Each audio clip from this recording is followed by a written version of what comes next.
This setup feels very intimate. Welcome to my bed. This is really reminding me of my slumber series, and if any of you guys know what I'm talking about, then you have been here for a very long time. Today we are going to be reacting to assumptions. I realized that I made this video 1 or 2 years ago with one of my best friends, Lucas. I justified doing this again because I didn't get to choose the assumptions last time, so I feel like I have a bit more control. You're low-key a control freak. A lot of you guys assumed that I'm a very clean and organized person, which I understand why, because of the way that I make my videos. I would say I'm more of a control freak with my work, and if anyone is trying to help me with it, or if someone is like doing something to me, like you guys know that I love cutting my hair and doing my own eyebrow and like all these different things. So if someone's getting close to like my face, I am very like, are you sure you're good? Okay, you're good. Next assumption, that you don't cry often. I'm in the middle. I happy cry a lot. I cry from pain if it's a big enough owie, and I cry from being like overwhelmed or frustrated. I feel like you like to be in quarantine, you don't really miss your old life. That is a huge false. I think at the beginning I definitely selfishly was excited to have a little bit more time at home. All of that has been great and we're not taking that for granted, but I've definitely cracked and reached the point of just missing my friends. I haven't seen my parents once this year. I don't love being in quarantine, and seeing other people that are not quarantining is very hard for me to watch. I think you are passive. I would say, as a Pisces, being passive is sort of a default. You have plastic surgery. I don't. I'm sure I will get Botox at some point in my life, in my forehead or whatever, to delay the aging process. Do what you want, it's your body, but I think a lot of that is based on the current beauty standards and beauty trends, and I just think that those are shifting and changing all the time. You're really close with Billy, but just don't post about it. I get a lot of comments from you guys asking why I don't put Billy in my videos. Billy is very famous, obviously, to the point where if there's anything about her or a split second of her in one of my videos, it gets reposted and recorded, just kind of shared everywhere, and I don't want or need that kind of attention on here because I don't want people to think that that's what they're gonna get when they come here. If you're here, then this is what you're here for. This is what you're getting. So to answer that question, it is 100% a conscious decision and choice that I make to finalize this topic.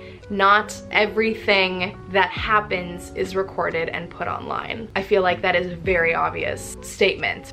Sorry. I'm not sorry. You're always very organized and know what's happening. I keep my own personal spaces organized, and I try to organize my days as much as I can. It's definitely been harder lately. If I don't make the conscious decision to plan out my day the night before, then the day just blows right past me. To answer the second part about knowing what's happening, no, I never know what's happening. I have no clue where I'm gonna be in 5 years, no idea. And is it stressful to think about? Absolutely. You smell good. When I try to smell good, I think I smell really good. But also, I use natural deodorant. When I every so often put on self-tanner, those are my smelliest days. Even if it smells good in the bottle, like 12 hours later, it's that chemical-y smell that just sucks. You can speak another language. Yes, I am 100% Polish, so I am bilingual and can speak Polish. You're a stoner. No, so far from it. You smoke Mary Jane. I do not currently. I have, of course, recreationally. It is very fun if you're in a safe environment and you're not overdoing it, because we have had some crazy experiences. I think as far as lifestyle goes, I definitely don't ever see myself incorporating it that much. It's fun, but I also get really sort of in my head. Not anxious about what's happening around me, more so anxious that I'm gonna say something stupid and then I overthink and then I go into a tunnel and then I answer a question that like someone asked me 10 minutes ago, and it's just exhausting to have to preface that I'm high every time that happens. I'm just better off without it. You want to be an actor but struggle to get into that industry. I'm just at a point where I am auditioning for everything. If it happens, it happens. I love it so much. I am not putting any sort of pressure on that being my future or eventually the main thing that I do, because there's so much uncertainty and lack of control in that. I'm so glad that I have many things that I can work on to not have to obsess over one thing or worry about one thing. I love acting and I don't see myself ever being disinterested in that. But I don't get to choose when I act. Like, I'm just auditioning like everyone else in this city. You manifested Phineas into your life.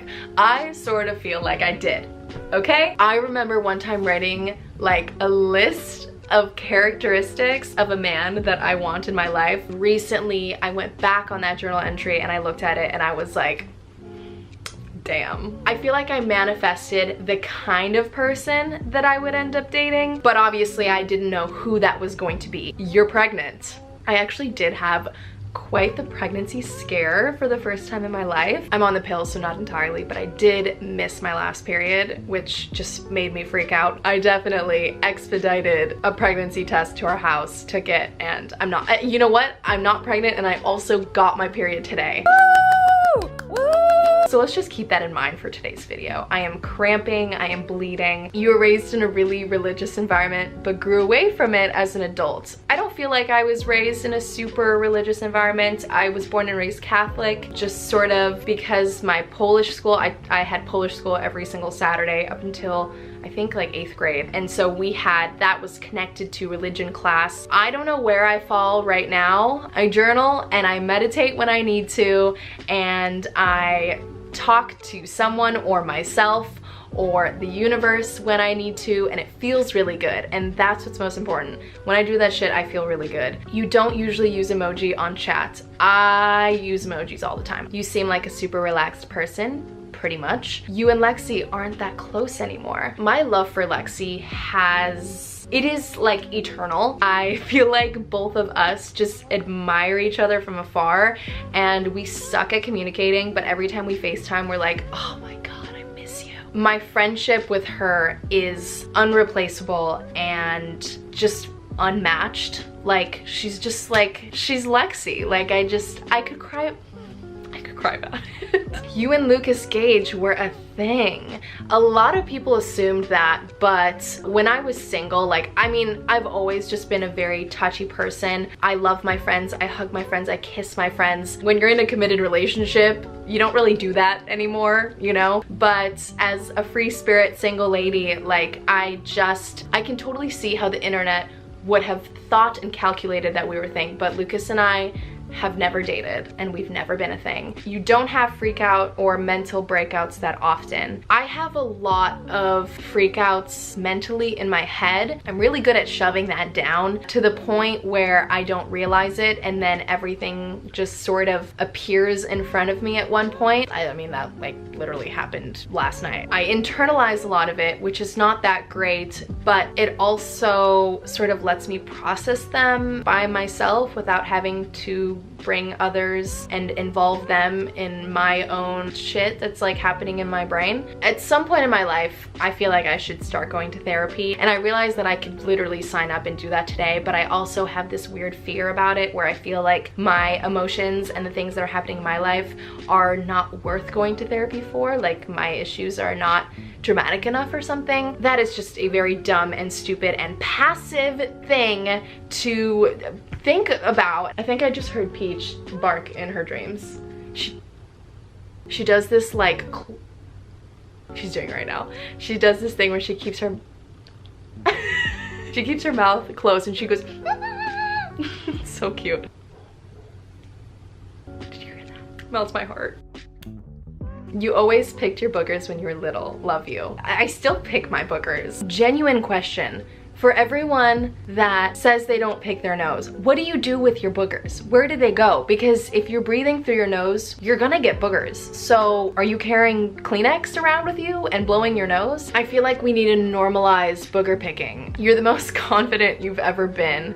I really hope so. That is so sweet. Health-wise, physically, all that sort of stuff, I'm definitely the most confident and just welcoming. That's not the word. Acceptance. That's the word that I want to use. I just accept every part of me and genuinely feel like it this time. In terms of like my sort of inner dialogue. I don't know if I will ever reach full confidence in that because I have insecurities and I'm nervous about many things and I have fears. Those are obviously always going to be battles that like I feel like I'm personally always going to be trying to overcome. I think you're a bit insecure about your education. It so depends on what you want to do with your life. I think as a creative, it was the best decision for me because I got to take control of my time and my money and just start working on what I want to do forever, hopefully. And so I don't feel that it was the wrong decision, but I definitely get insecure when I'm meeting someone for the first time and I admit, yeah, I didn't go to college. To help with that insecurity, right now I'm taking just a free online course, Intro to Psychology, and I'm having a lot of fun taking notes and taking the quizzes and just sort of feeling like I am learning something.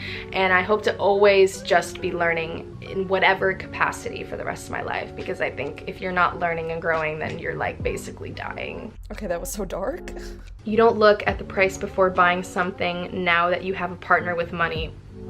We try to split everything as much as we can. Like if I buy the table, then he will buy the chairs that go with the table. And that's sort of like the system that we have. We split our mortgage. I very much enjoy being financially independent, knowing that if anything were to ever happen, I can fully live on my own and take care of myself just how I was before ever meeting him. Not trying to have that sort of dynamic in my life ever. I would like to be working for as long as I can. That's actually it. That's all that I screenshotted. Grab some water, register to vote. A lot of places are already accepting ballots and early votings. I hope you guys enjoyed today's video. I love you so much. Bye.